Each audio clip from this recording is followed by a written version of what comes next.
Good evening, Bahamas. I'm Christina McNeil, and this is NB12 for Thursday, July 5th, 2012, broadcasting from the CableTel studios on Robinson Road. In news tonight, security upgrades on the way for hundreds of alleged offenders being electronically monitored. City Market workers get their meeting with Labor Minister Shane Gibson. New retail opportunities for Bahamians at Lynden Pinling International Airport. Home repairs change a pit road woman's life. And get ready to show your national pride. We have those stories and much more coming up tonight. Your NB12 starts right now.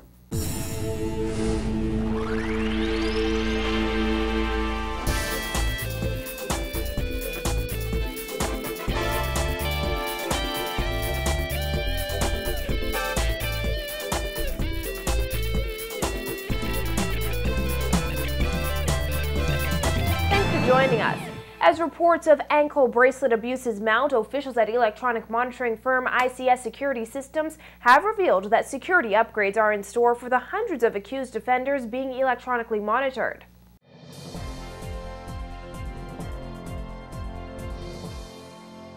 The electronic monitoring system has come under heavy criticism lately, as it has come to light that many accused offenders on bail have been tampering with their ankle bracelets in an effort to circumvent the system. Today, Electronic Monitoring Center Manager Melvin Ferguson told NB12 that there have been thousands of tamper alerts since the program began in November 2010. We're looking at in the thousands as far as tampering. But now you have to understand, you have to disseminate between what's an actual tamper and what is a false alarm tamper. A person can be working construction and his bracelet can get caught onto something. That can trigger an alarm. That's not necessarily a true alarm. That's what we call a false strap alarm. There are other types of alarm that we get. It totaled to about slightly over 1,000 alarms. It's a unique situation to the Bahamas because in other jurisdictions, individuals, offenders, pay to actually be on in this program. Whereas here, apparently they like to cut or try to cut.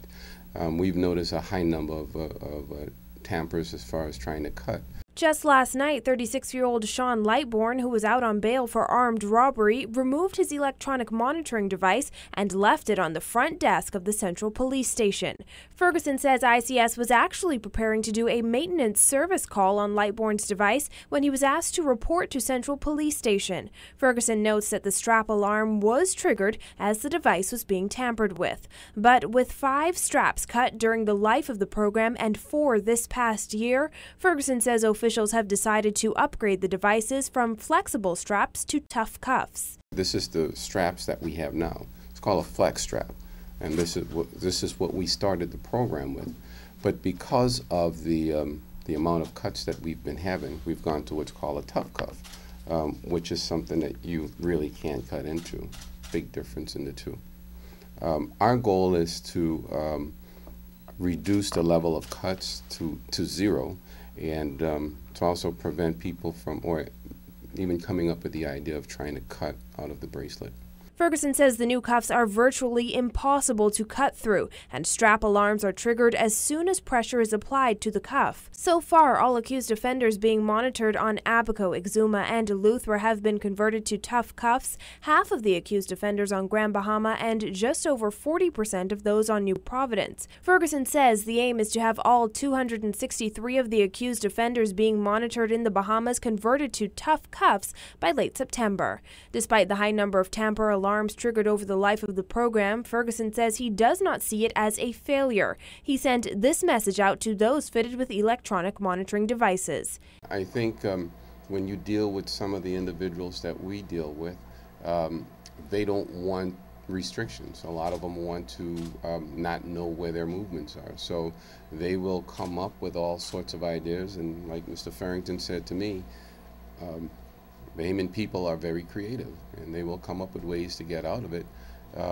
So it's not. I don't think it's a failure. I think it's just a matter of now we know that this is occurring. We need to make adjustments to what we're doing so that to prevent this. If you think you can circumvent over a $25 billion industry that was established by the U.S. Department of Defense by putting a $2.50 foil around it, any other thing that you think that can manipulate it, that's not going to happen. If you come onto the program, just comply, and once you're either released or sentenced, the program will work benefits for you if you allow it to. Ferguson says the cost associated with the upgrade has not been finalized yet. As for Lightbourne, who dropped his cuff off at Central Police Station last night, ICS officials say he's back in police custody. Wanted suspect Stanley Marseille is in police custody this morning. Grand Bahama police say he was found on board a 24-foot Grady White vessel in the Grand Bahama waterway approximately 4 miles west of Dover Sound just after 12:48 this morning. That vessel was apparently stopped by officers on routine patrol, but Marseille was not alone. Police say 3 of the people aboard the boat jumped into the water and 2 of them, the captain and a male passenger, got away. Reports are the 3rd male along with the other 12 persons who remained on board were taken into custody. We're told they included 1 female and 11 males of Jamaican and Macedonian nationalities. They were handed over to immigration officials for further investigations after what appeared to be another human smuggling operation in Bahamian waters. Marseille remains in police custody. He was wanted on a charge of causing grievous harm. In other crime news, police have released the identity of that man who was killed at Curtis Exuma Monday. He is 30-year-old Ricardo Roll. Roll reportedly got into an argument with a 22-year-old male relative and was fatally chopped multiple times about his body. His attacker is in police custody.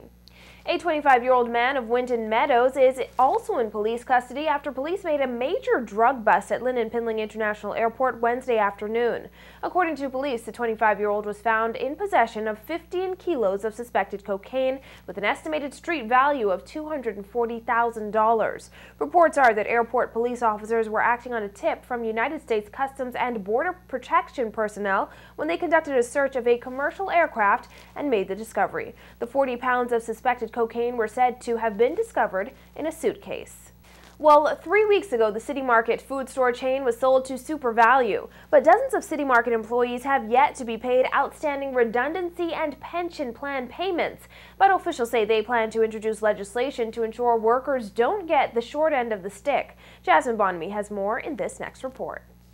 For several months now, issues at City Market have continued to persist. But according to Minister of Labor Shane Gibson, they're one step closer to solving those matters.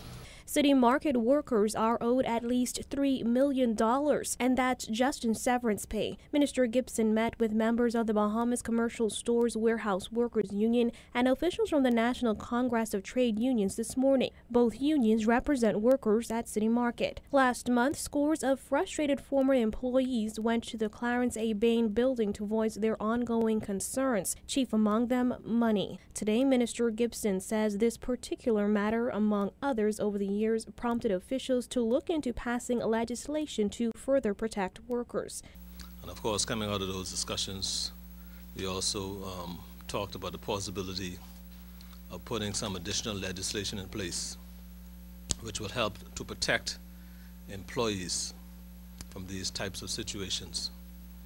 Of course, you know, it's very disheartening to employees when they would have worked for such a long time and they have monies that are due to them, not asking for anything in addition to what is due to them, just what is due to them, and they're having a difficulty collecting it. He adds that at least some of the legislation will be tabled when the House meets on July 25th. For now, Gibson says they are looking into several similar cases like the Royal Oasis matter in Grand Bahama to help them craft the new laws. The bottom line is employees generally are not receiving what is due to them. And so once we had an opportunity to really review all of those cases, out of those discussions, we will then draft legislation to make sure that we better protect employees. The employees are also looking to be paid what they're owed from the company's pension fund. Gibson said he could not confirm that the employees would be paid. I am confident that they're owed monies, right?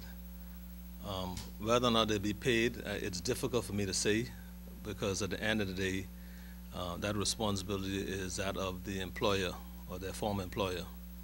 And so he has given me assurances that all of the monies collected for the sale of the business would go back into paying all of his obligations. And so to the extent to which that would mean receiving full or partial compensation, I'm not sure. Still, he says he's optimistic after this morning's meeting that progress will be made. Meantime, as city market workers continue to wait, trustee at the NCTU, Stefano Green, says morale among the former workers is still at an all-time low. As it relates to their severances, the morale is very low. For some of them, they're skeptical as to whether or not and how long it's taking. I know that the government has assisted a lot of the workers, if not all, in various areas with, I think, social services and those other areas. But we try to ask them to keep hope alive, and we know that at the end of the day, they will be paid, and the government will ensure that. Reporting for NB12, I'm Jasmine Bonamy. The Labor Minister also had discussions with officials from the Prison Staff Association and Bahamas Electrical Workers Union. Gibson says many of the concerns voiced are not new, but he says this time around they intend to address them all. Tension between management and officers at the prison grew in April after prison officers called in sick, saying they are fed up with working conditions, leadership at the Fox Hill facility, and overdue promotions. Gibson says that his ministry can help speed up the process of having the concerns of the Prison Staff Association dealt with. These concerns were not addressed over the past years adequately to their satisfaction. And so hopefully, with the intervention of the Department of Labor and the Ministry of Labor, we will put them in a better position to have some of those outstanding issues addressed. Similarly, the workers and the line staff at BEC, who also have some long-standing issues that they're asking us to address. And hopefully coming out of the meetings today, we will be able to be closer to having a resolution to those outstanding issues.